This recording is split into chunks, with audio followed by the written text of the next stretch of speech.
realise that my phone is showing up the audio at the same time, and Charles is slightly sliding off my lap, which we can't have. Terrible co-host behaviour, isn't it, Charles? So welcome to Living the Pug Life show, brought to you by Pug Parties, because your pug deserves to be the best dressed pug at the party. I'm your host, Donna, and my co-host tonight, as you can see, is Charles, who's rapidly falling asleep.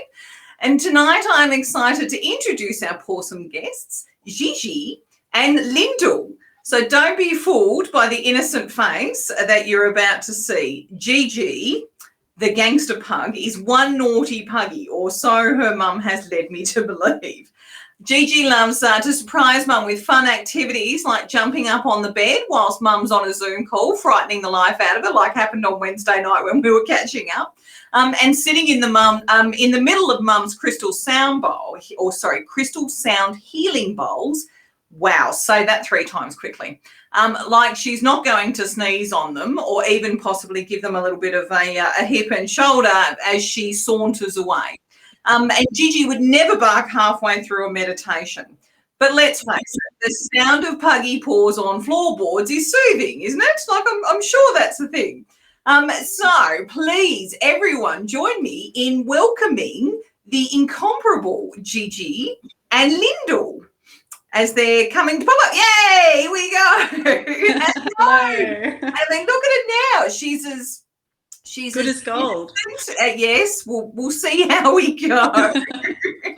So Kim said to say hello, and Kim and Tonka have said to say hello. And who else have we got? I was going to say hello to Melissa as well.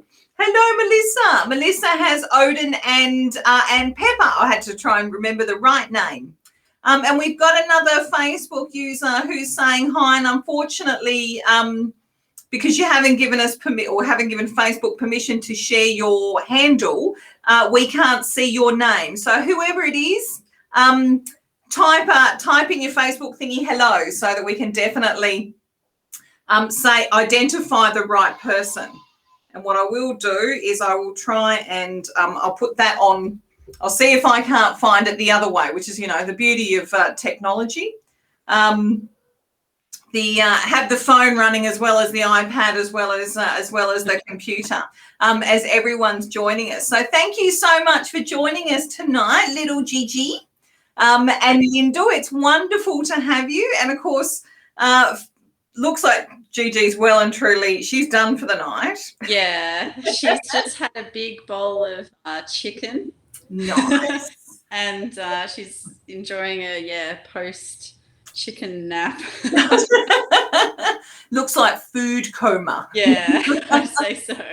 She doesn't find that much. That's all right. So it looks like it's Rachel and Agatha. Hello, guys. It's fine if you happen to have come through the Pug Life show link.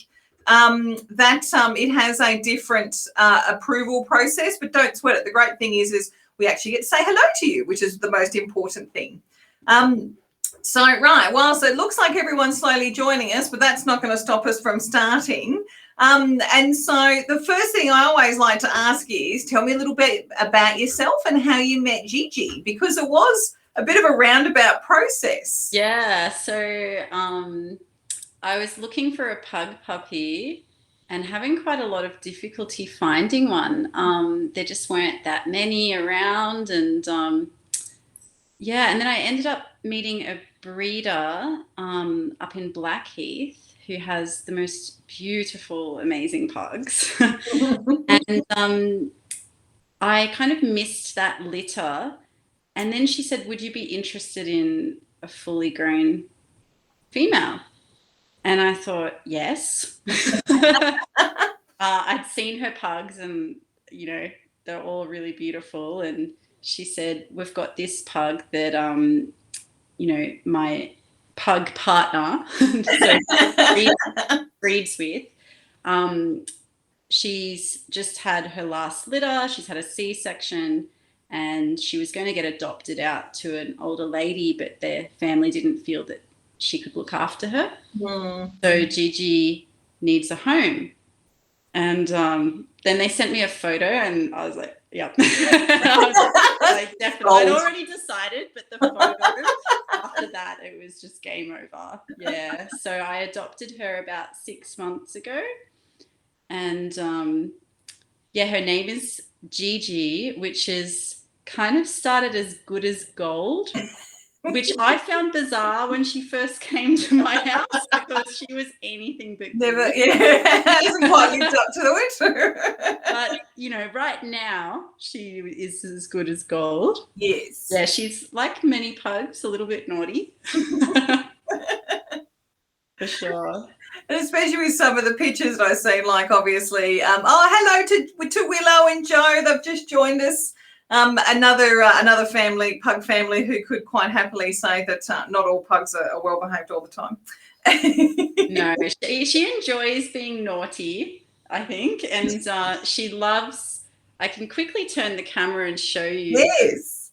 So I've got these crystal bowls. I don't know if you can see on the floor there. And she just wants to go in the middle and run between them and then take a seat and then knock all the bowls over. I've been in my room before and heard this big bang, and I've come out and there's been a bowl on the floor. Oh. And Gigi looking at me really like a guilty look. So yeah, she's definitely like. It was that pug. Yeah, exactly. And she knows not to go in there, and that makes her want to go in there. All the more tempting. That's for sure. The forbidden fruit. Absolutely. So, and because we were obviously talking about the, I've got to get it right, the sound healing bowls. Yeah. So bowls, yes. Crystal bowls, and they're used for sound healing, which is basically just you using sound to come into a more relaxed state. And you know, you have to be really careful not to scrape the bowl, or you have to play them very gently. And a pug coming into just kind of messes that up. As I was saying the other day, I was trying to record a little bit of a mini session, and I was kind of like just getting it right, and then I heard this like growling sound, and it was with a friend who was listening at the other end, and I just thought, you can't do this with a pug here.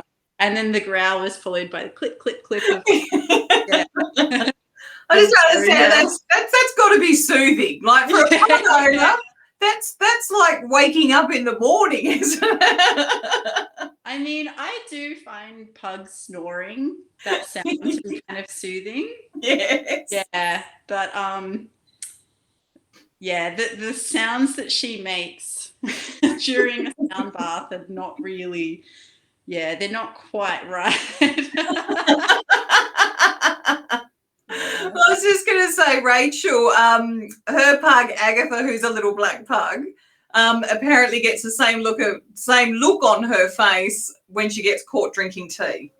Yeah. Guilt.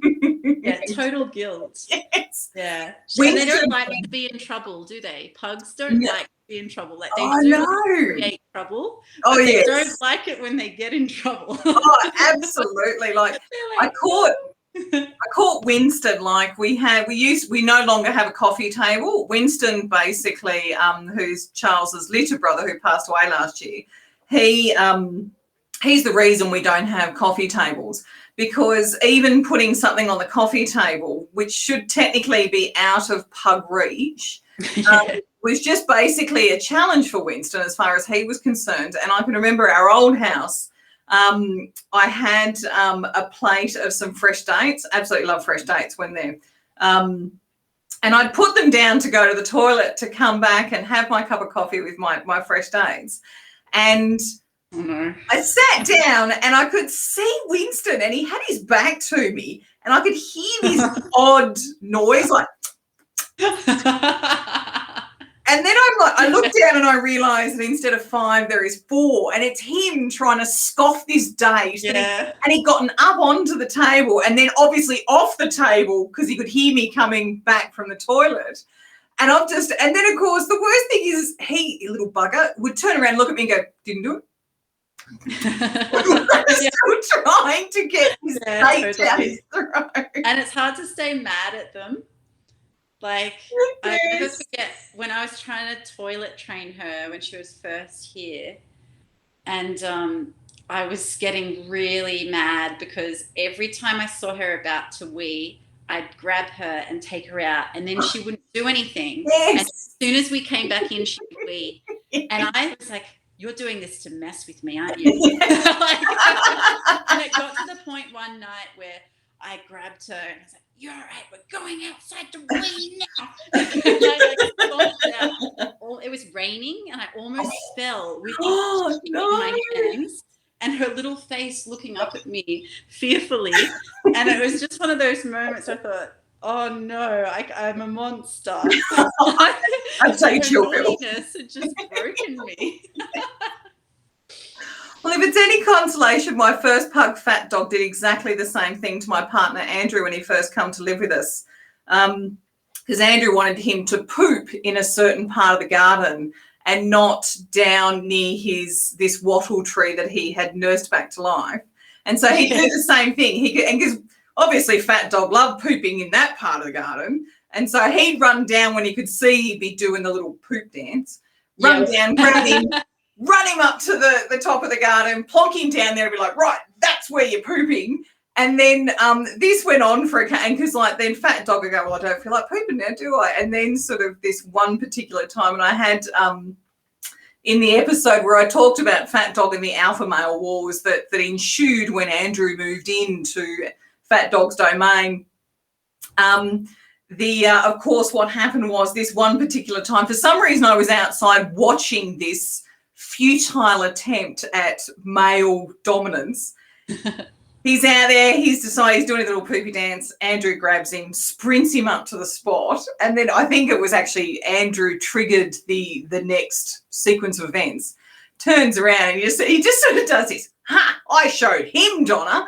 As Fat Dog sprinting down back behind him, down to where the wattle is, and I swear to God, he crapped faster than I've ever seen a dog. Whilst Andrew's still standing there, like almost like, wiping his hands, like, yep, I showed him. And I'm like, you want to look behind you? After that, he just went, I give up. And I went, I would. To be honest, I would. Yeah, I think I gave up after that. I just accepted that she was going to pee on the towel by the door. And then once I kind of let go of the need to get her to pee outside, it became a lot easier. And she went on a bit of a vacation down to the coast. Yeah. Because she is originally from Newcastle, so she's a beach pug. Yes. And found that out when we took her down onto the beach, and she had the time of her life, the happiest pug I've ever seen. So I feel a bit bad having her in the mountains now. I think she misses the beach. But anyway, yeah, took her down there, and when she was on vacation, my parents, they gave another crack at the training, and they got into it more of a routine. And then when she came back, I thought, all right, we'll try again. And I've just been going hard now. But I had to break him in half because I don't know if anyone else can relate, but too many of those dog biscuits from Woolies left my little pug. God, yes.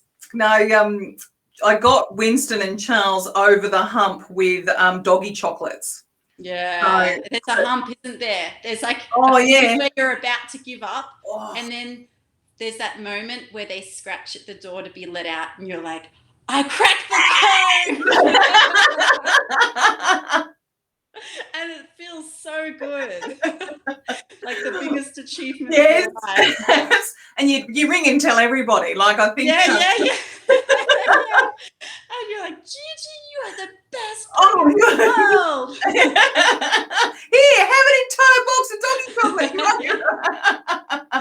Yeah, for real. Yeah, sometimes when like I'm out there and she's peeing, it's just you can feel like, oh, thank God, thank God. Like I'm really invested in this moment. Absolutely. And it's just, I mean, like Winston and Charles took 6 months. So, Okay. and Andrew, I'd retired from the Navy. Andrew was still in. So I got to do the entire thing by myself. And at one point in time was waking up in the middle of the night to the sound of Winston or Charles piddling in the bedroom. And I was like, oh my God, I'm going to have PTSD from the sound. Yeah. Pug PTSD. It's gonna kill me. Oh wow! As Rachel was just saying that for her it was the her cat whose name escapes me, and Rachel's going to kill me. That taught her pug Agatha how to go out to the toilet. How good's that? I've never ever heard of that before. Yeah, that's amazing. just amazing. So basically what we're hearing is you needed to get a cat before you got Gigi, so you could then... Yeah, well, I think part of my parents' success was Daphne. that they had successfully trained their pug, Walter. Yes. And so Walter was kind of showing Gigi the way and leading by example. Yeah, a little bit. And but Walter was also a distraction. So if Gigi was going around in circles preparing for, landing and and then Walter got curious and ran over, she would stop. So he was both a help and an hindrance. Yeah. Now I'm glad you brought up Walter because so Walter is Gigi's, I sort of thought cousin / uncle because it's your parents. Yeah, I guess technically he would be uncle because I don't know. Older pug. He's 8. He's 8. Yes, and so you're a pug family. Oh, totally. So yeah. Please tell us about how you come by your first pug. Yeah, so after a lot of begging and whining as children back in the 90s, late 90s, we finally got, my brother and sister and I, we finally convinced our dad to let us have a dog. And Dad was very against getting a dog because he had lost a dog and never recovered from the grief and just didn't go through that again, and also didn't want a big dog. And so we went out to this dog show, had lots of dogs everywhere, and we saw them and like, what are those dogs? And went over and said, what are these dogs? And the breeder who was showing them said, oh, these are pugs. Pugs. Amazing. And we were just enthralled by them. I can't even explain it. It was like the way they looked, the way they behaved. And yeah, I feel like I saw it happen to someone today at the dog park. There was a little girl who saw pugs for the first time. So I was there with Gigi and I met up with the breeder that Gigi came from, and she had 3 pugs, and I saw a little girl go through that exact same thing. What are they? Yeah. Oh my God. And then after that, we just we had to get one. And I remember very clearly the man who had the pugs at the Dapto dog show said, oh, be warned though, 1 pug is never enough. Those turned out to be very true words. Cut to a few years later and we had 3 pugs. And my mum was losing her mind. Yeah. Pugs. Poor thing. Yeah, and they were all boys. So it was this constant domination show. The rough and tumble. They're just trying to be top pug. Yeah. Yeah. A lot of slightly confronting scenes. Yes. Yeah, and a lot of fighting for food too. Yeah. I think 3 pugs is 3 pugs Mum said is too many. Maybe 2 she could do again. Yeah. He was so yeah, I don't know how the breeders do it. Like Oh, Gigi God. came from a home with 15 pugs. Oh, wow. That is incredible. I mean, like I was shocked when Andrew said that when we got our next pug after Fat Dog passed away of old age, that maybe we should get two. And I was like, oh my God, don't look too excited. He might. All your Christmases have come at Oh, once. yes. And then, but I have to admit, I haven't been very successful at shifting the needle beyond two. Yeah.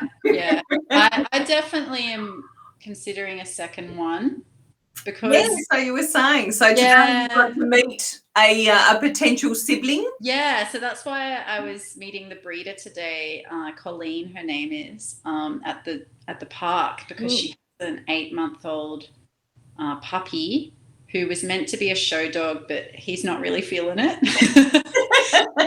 Said he doesn't have the right attitude. I just love that. I know, right? And apparently he just kind of arrives and he's like,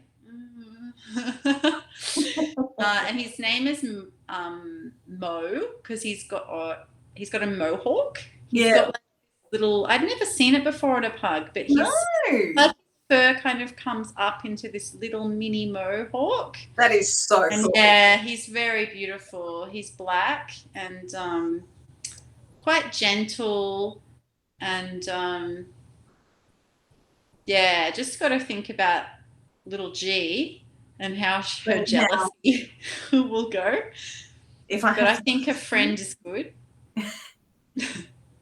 Absolutely. It's sort of, but the one thing I have to admit, what's the word? Sort of like watching Andrew tonight, because Charles was, as before we were talking before we actually come online, Charles is a head scratcher, whereas Rosie is a belly scratcher with a particular point of tickle scratch. Whereas obviously Gigi, I was just amazed, just flops over and is happy to have this belly rub, like no qualms. She loves it. She's a very, very sleepy girl now. Yeah, I'm amazed. Like, she was very active on Wednesday night, that's for sure. But no, she loves a little belly rub. No, I'm so jealous because I don't have that. I don't have that pug. That is just incredible. Like, I'm really jealous. Everybody else is going to be telling me that all their pugs allow them to do the same thing. So and that's what I'm going to realise, that I'm never going to experience the pug belly rub. Yeah, she's the first pug. So there were 3 pugs, and then they all passed on, and then Mum and Dad got Walter. So they've had 4 pugs. And now she's, I guess, pug number 5 in the family. Yeah. And all of them, none of them have liked a belly rub as much as Gigi. Oh my God. She'll actually just flop onto the floor randomly to get one. She really likes it. I am just so jealous, and I'm looking as comments are popping up. So Minnie Crow's mum, Elvie, who I do know, so her number is 5 at a time, and I do know that Elvie does foster. So she is an amazing pug mum. So I couldn't imagine having 5 pugs and also fosters. Like, I'd love to foster, but unfortunately work doesn't allow me to. But yeah, wow, Elvie, you are incredible. 5. Like, we've had friends' pugs stay over for a couple of nights whilst they've gone away.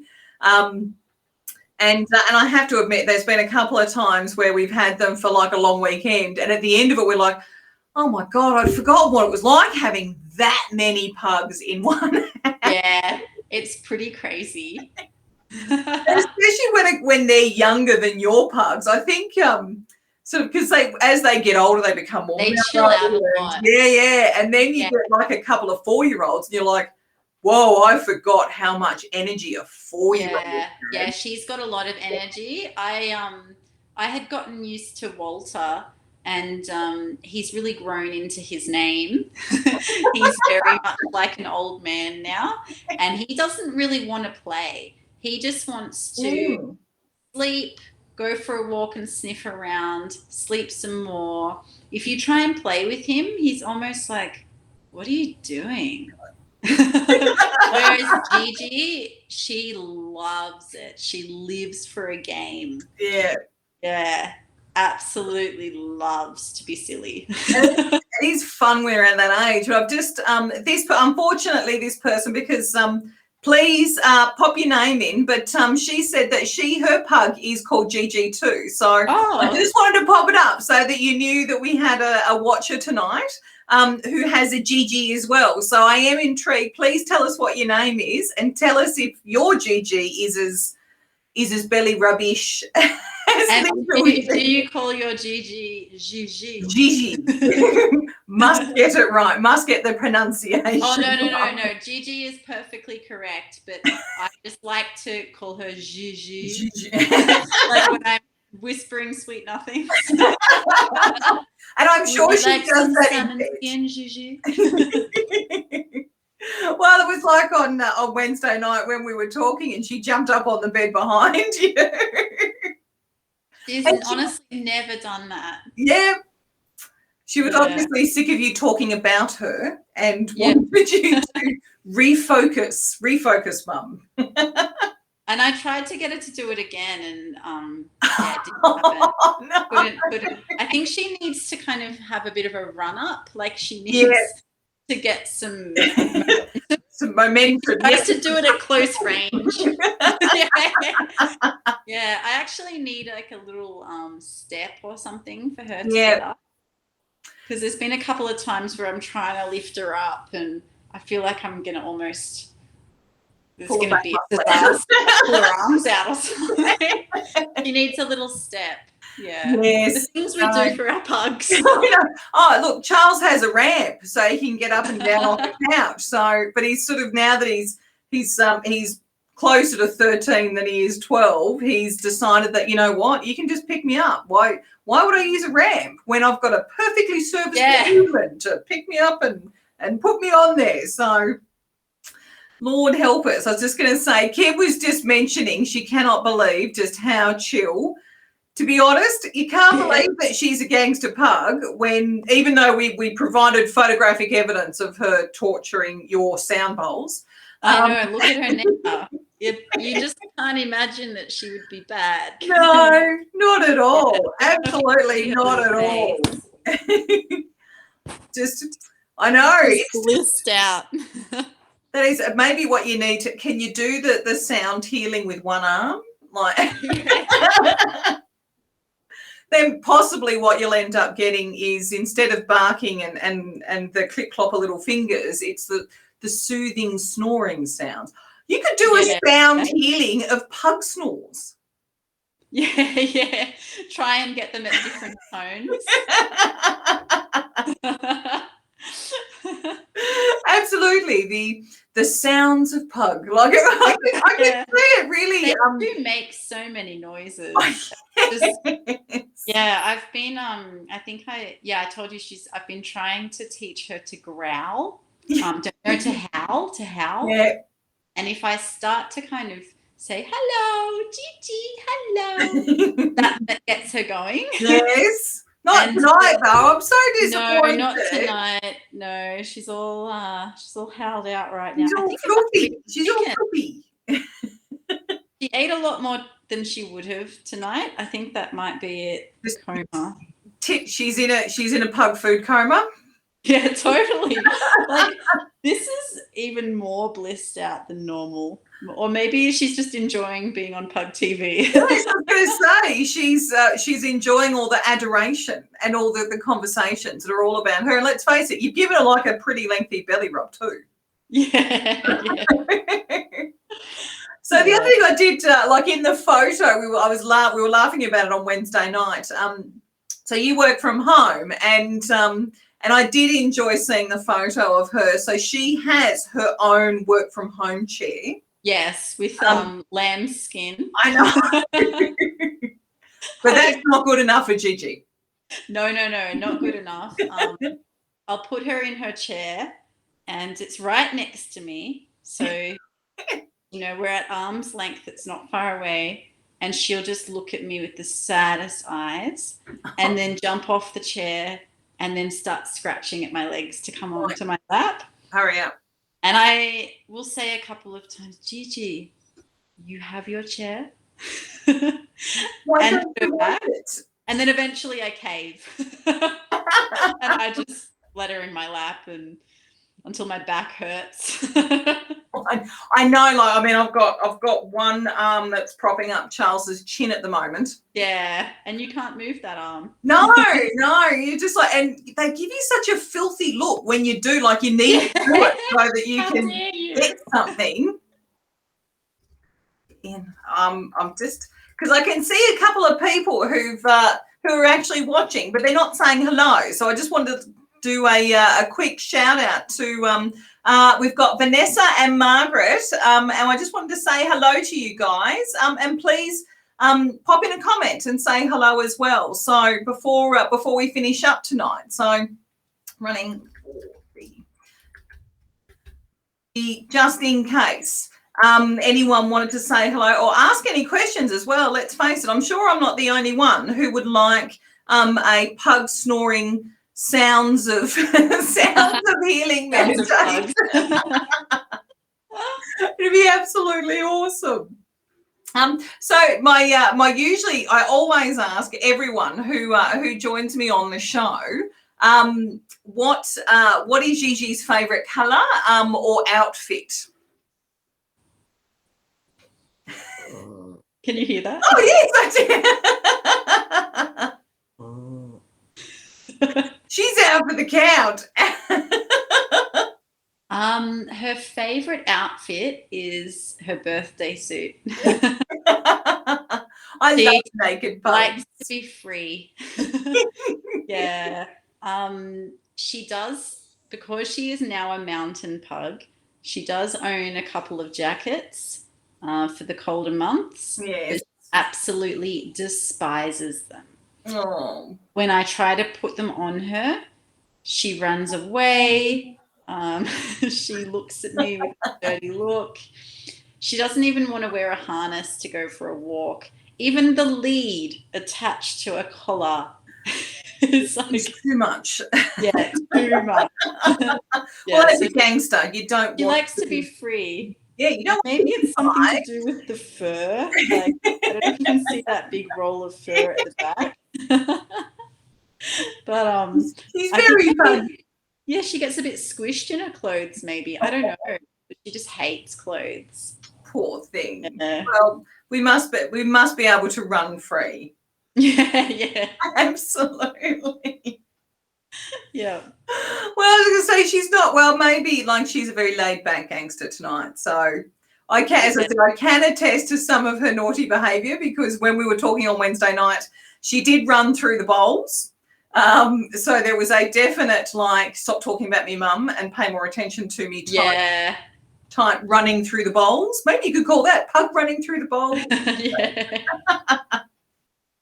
Yeah, they like attention. I've noticed if I try to watch Netflix on my computer, she will come and like paw at the laptop. Oh, wow. Doesn't want to be, giving my attention to a movie. Yes, that's just why would anyone do that? Hey, there's just nothing more important than pug cuddles. Yes, that little squishy place. Just gorgeous. Well, thank you so much for joining us tonight, Lyndal and little Gigi. I'm so glad that you decided to stay the course with us, Gigi. Usually pugs run away when they've had enough of everyone, but possibly the belly rub was the clincher.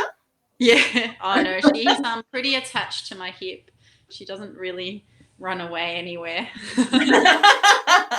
Yeah. Oh, actually, I do have to show this. Kim's just popped up and she said she plays, sounds of pugs barking to her little pug Tonka so that he can identify with the breed. I think that's just wonderful. See, you need to do a meditation. Pugs and humans alike. Well, thank you for it. Yeah, a pug meditation for the pugs. It's just wonderful, just wonderful. So I hope everyone had as good a time as I did getting to know Lyndal and Gigi, and we'll be hanging around after the show to read and respond to everyone's messages. So please say hello if you haven't already. because now, as I always do at the end of the show, I get to give away a $20 Pug Parties gift card for saying thank you for joining us tonight and participating. And the person who gave us, I was going to say, if this is actually going to show up, there it is. The person who said hi and said that that her pug is like Gigi. If you can let us know, I'll hopefully find your name in the stream afterwards. But you are the winner of tonight's Pug Parties gift card. So thank you so much for joining and joining in with us.